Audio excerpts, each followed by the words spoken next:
Hello दोस्तों। उम्मीद है आप अच्छे होंगे। और आज हम एमपीपीएससी असिस्टेंट प्रोफेसर को जो लास्ट वीक 26 जुलाई को पेपर हुआ है उसको डिस्कशन करेंगे और उसकी आंसर की देखेंगे।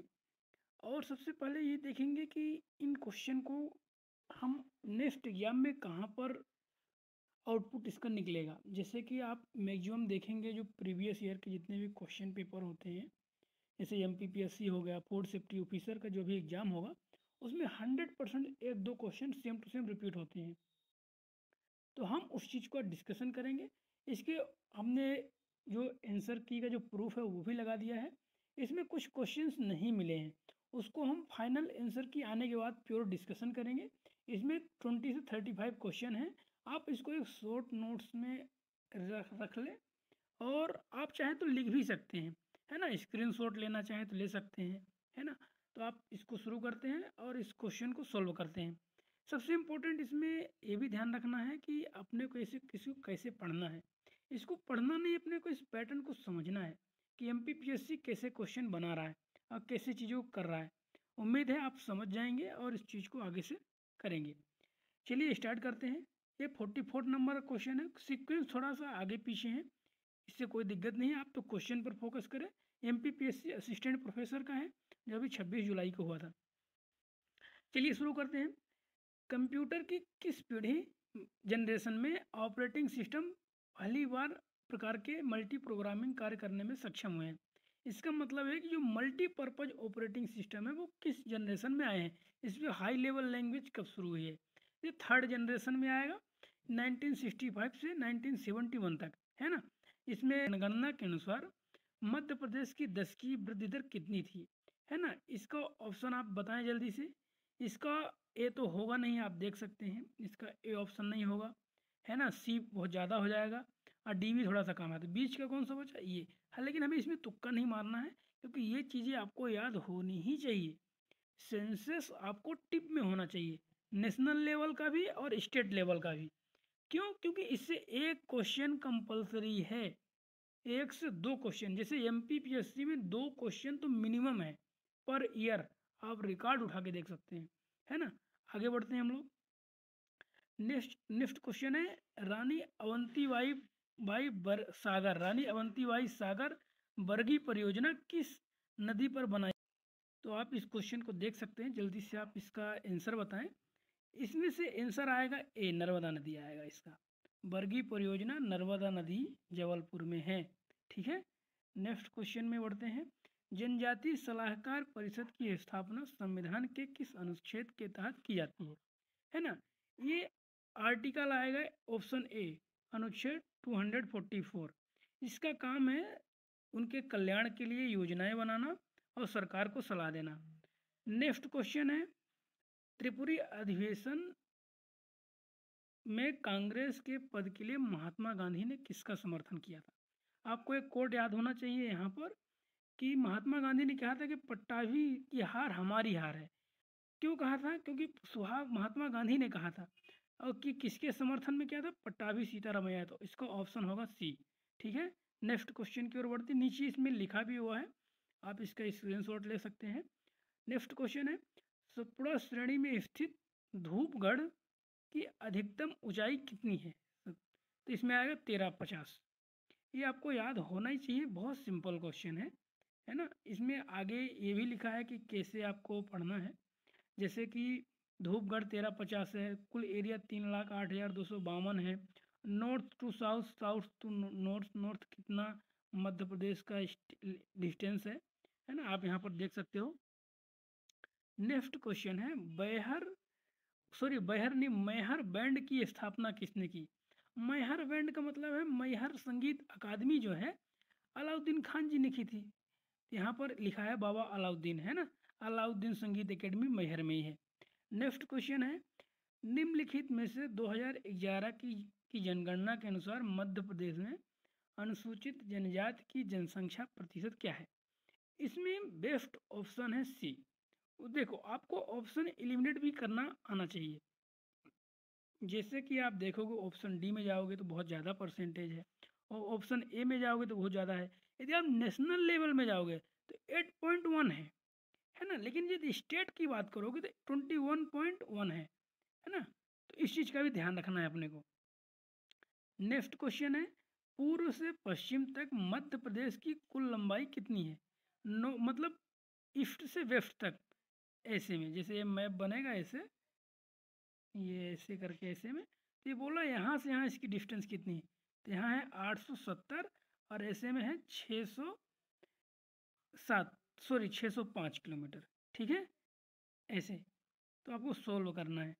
नेक्स्ट क्वेश्चन है, मध्य प्रदेश में कौन सी जनजाति स्वयं को खूंटिया पटेल कहती है? अब देखिए, खूंटिया पटेल कहती है तो आपको डायरेक्टली क्लिक होना चाहिए सहारिया जनजाति। जैसे आपने सहारिया जनजाति किया तो उसका एरिया आना चाहिए श्योपुर। कुछ श्योपुर है, ग्वालियर है, शिवपुरी है, गुना में भी है, क्योंकि जो वहाँ के एजुकेटेड लोग हैं वो अलग अलग एरिया में भी आके रहने लगे हैं। तो हमें इस चीज़ का भी ध्यान देना।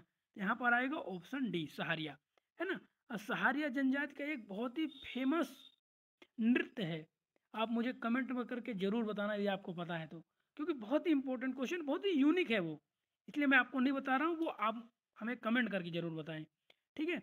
नेक्स्ट क्वेश्चन है परधौनी, है ना। आपने सुना होगा कर्मा रीना परधौनी, है ना। ये किसके हैं? बैगा के हैं। कर्मा गजरा कहा जाता है ना। नृत्यों का गजरा कहा जाता है, गिनीज बुक में रिकॉर्ड है कर्मा का, है ना। तो ये किसका आएगा? बैगा का आएगा। अब जैसे एक फ्लो में याद करो, बहुत छोटी छोटी चीज़ें हैं, हर जनजातियों को मिला के बड़े मुश्किल से 15 डांस हैं, है ना। पहले तो आप मैप बना लीजिए, मैप में उसको लिख लीजिए, जैसे ये मैप है ना। तो मैप में आप इसको इस साइड के, इस साइड के, इस साइड के, इस साइड के, है ना, सभी मैप को अच्छे से मेमोराइज कर लीजिए। फिर वहाँ की जो जनजातियाँ हैं उसके क्या नृत्य हैं वो कर लीजिए, क्योंकि ये मध्य प्रदेश में यदि आपको एग्जाम देना है तो ये चीज़ें बहुत ही आईएमपी क्वेश्चन है। हम लोग नेक्स्ट क्वेश्चन की ओर बढ़ते हैं। मध्य प्रदेश सरकार द्वारा जनजाति लोक एवं पारंपरिक कलाओं के क्षेत्र में महिलाओं को दिया जाने वाला पुरस्कार कौन सा है? इसमें है ऑप्शन बी, देवी अहिल्याबाई पुरस्कार, है ना।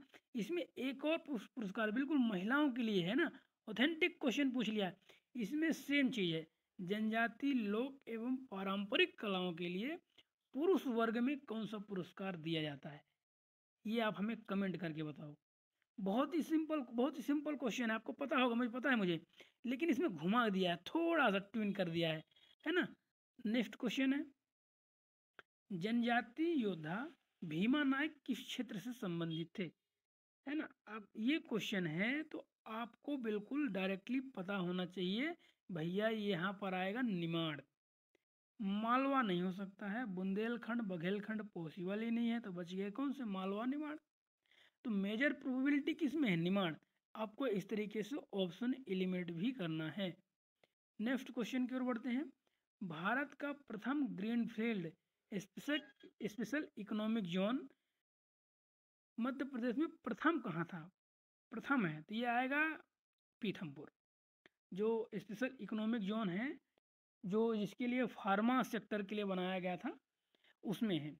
देखिए, है ना, इसमें कुछ छूट दिया है। स्पेशल इकोनॉमिक जोन का मतलब ये है कि सरकार एक एरिया डिसाइड करती है, वहाँ पर लैंड में जो लीज होती है उसमें कुछ छूट दी जाती है। दूसरी चीज़, जो वहाँ के लोग हैं जो वहाँ काम करने आएंगे, जो वहाँ की जो इंडस्ट्री इस्टेब्लिश करेंगे, जो कुल मिला के जो ओनर हैं, उनको डॉक्यूमेंटेशन में, उनको कुछ टैक्स में छूट दी जाती है कि आप हमारे यहाँ आओ और रोजगार डेवलपमेंट करो। ठीक है। शंकर शाह रघुनाथ शाह किस जनजाति से के योद्धा थे? ये बहुत ही गोंड जनजाति है, क्योंकि ये महाकौशल क्षेत्र के थे। और एक और मैं बता दूं, जो असिस्टेंट प्रोफेसर का एग्जाम 1 जुलाई को हुआ था, उस वाले एग्जाम में सेम टू सेम इससे क्वेश्चन आया था कि शंकर शाह राजा रघुनाथ शाह किस जनजाति से संबंधित थे, और उसमें क्वेश्चन को ट्विस्ट कर दिया था कि शंकर शाह रघुनाथ शाह जो कि एक संगीत कविताओं के माध्यम से विद्रोह करते थे, वो कौन थे, वो किस एरिया से थे। क्वेश्चन घुमा दिया गया है लेकिन सेम क्वेश्चन है, तो आपको बिल्कुल मल्टी डायमेंशन में पढ़ना पड़ेगा। नेक्स्ट क्वेश्चन है, 1920 और 21 में सागर के रनौता सत्याग्रह किसके लिए हुआ था? ये 1920-21 में हुआ था जिसका नेतृत्व श्री माखन लाल जी ने किया था, है ना। तो उसमें ऑप्शन आएगा ऑप्शन डी, देख सकते हैं। नेक्स्ट क्वेश्चन में बढ़ते हैं हम लोग। नेक्स्ट क्वेश्चन है, मध्य प्रदेश में कितने जलवायु क्षेत्र पाए जाते हैं? कितने जलवायु, तो ये नेक्स्ट क्वेश्चन है कि मध्य प्रदेश की जलवायु कितने प्रदेशों के क्षेत्र में है। इसका ऑप्शन है बी, 11 में, है ना। इसको आप अच्छे से करें। नेक्स्ट क्वेश्चन में बढ़ते हैं कि पिथौरा चित्रकला किस जनजाति से संबंधित है। तो पिथौरा जैसे आना चाहिए तो आपके माइंड में क्लिक होना चाहिए भील जनजाति, है ना। बिल्कुल मतलब रैपिड एक्शन में होना चाहिए, क्योंकि बहुत ही MPPSC में जनजाति जो है ना, ट्राइबल का क्वेश्चन बहुत ही सिंपल क्वेश्चन इसमें पूछ दिया है ना। जबकि ऐसे क्वेश्चन पूछता नहीं है, तो इस चीज़ को हमें समझना है कि बिल्कुल क्लिक में होना चाहिए। अब ये नेक्स्ट क्वेश्चन है, थोड़ा सा कठिन बनाने की कोशिश किया, लेकिन है नहीं। इसमें बोला है, स्थानीय सुशासन के संदर्भ में निम्नलिखित कथनों का अवलोकन कीजिए। 73वें और 74वें संविधान संशोधन के फलस्वरूप स्थानीय सुशासन संस्थाओं को संवैधानिक दर्जा प्राप्त हुआ। 73वें 74वें संविधान संशोधन के अनुसार राज्य चुनाव आयोग और राज्य वित्त आयोग का प्रावधान किया गया। बिल्कुल दोनों सही हैं।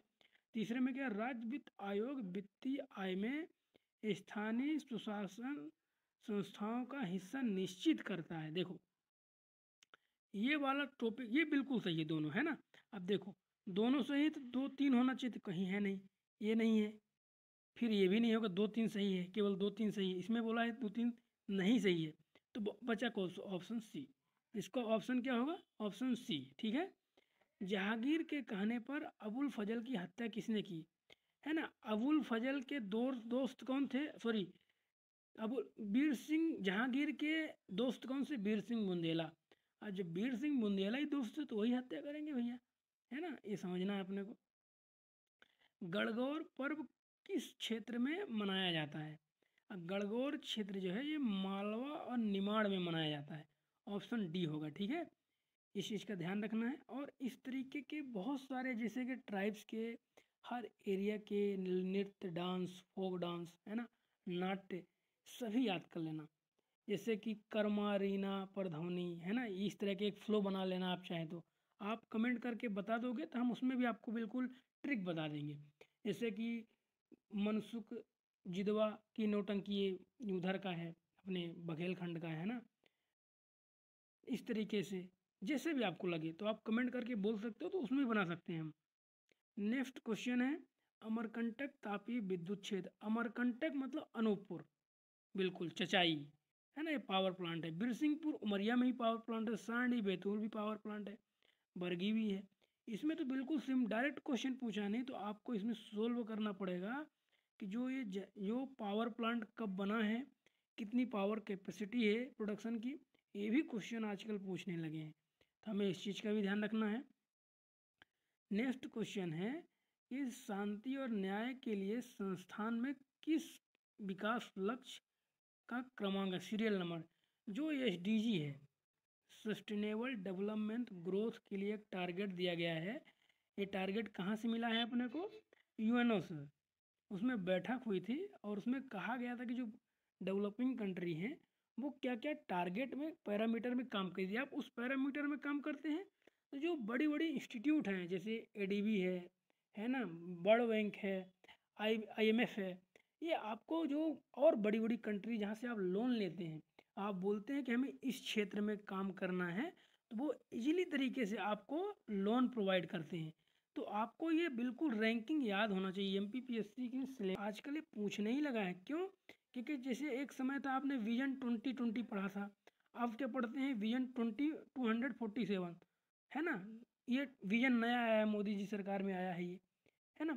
इसी तरीके से SDG आ गया है, 17 पॉइंट है। आप इसको एक दिन पकड़ो बढ़िया से, विधिवत बढ़िया से पकड़ो, इसकी रैंकिंग याद करो, क्या सीक्वेंस है, इसमें अचीवर है ना, नहीं है, ठीक है।